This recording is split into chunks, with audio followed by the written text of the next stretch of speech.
Man fik rigtig meget hjælp i den praktiske del, selvom det var online, og Camilla hun var bare god til at holde et skarpt øje med, hvad man sad og lavede, og om man gjorde det rigtigt. Jeg var faktisk overrasket over, hvor fint det fungerede, det her med at have tingene online udelukkende. Fordi det var jo delt op, både de her teoridel og så den praktiske del. Jeg synes, det var rigtig godt. Og, man sparer jo al transporttiden. I virkeligheden fulgte jeg jo rigtig meget af det hjemmefra. Så til den praktiske del var jeg jo her på hospitalet. Nu var der en enkelt gang, hvor jeg var syg, men så kan jeg bare se den efterfølgende. Og selvfølgelig kan jeg ikke stille spørgsmål undervejs i forelæsningen der.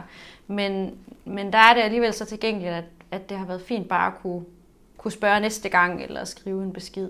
En iPad med video, og så har vi telefon med lyd. Får vi via et stativ indstillet den her iPad til, at den filmer på det, man laver. Og så gennemgår Camilla, hvad det er, der skal ske, og hvad det er, vi skal lave, og noget teori. Og så går man selv i gang efterfølgende. Og så sidder hun ligesom og har et overblik over, hvad sidder folk og laver, og så dykker hun ned på nogle forskellige og retter lidt til, eller giver fifs, eller hvis man har noget, hvor man siger, her synes jeg, det er svært, så stiller hun over på en, og så kan man få hjælp den vej igennem. Jeg er helt klart blevet meget mere skarp i teorien bag alle de her tandsygdomme, som vi ser hos hund og kat. Og det er jo selvfølgelig altid fedt at blive klogere, men der hvor det rigtig kan bruges, det synes jeg, når man snakker over for ejer, at man har lidt mere ballast i at forklare dem også, hvad er det, der skal ske, og hvorfor skal det ske.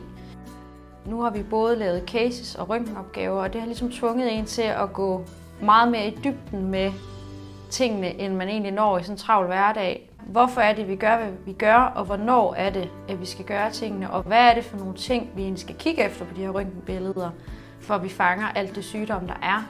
Hvilke stadier er bare sådan noget som tandresorption og parodontose ved hunden, ikke?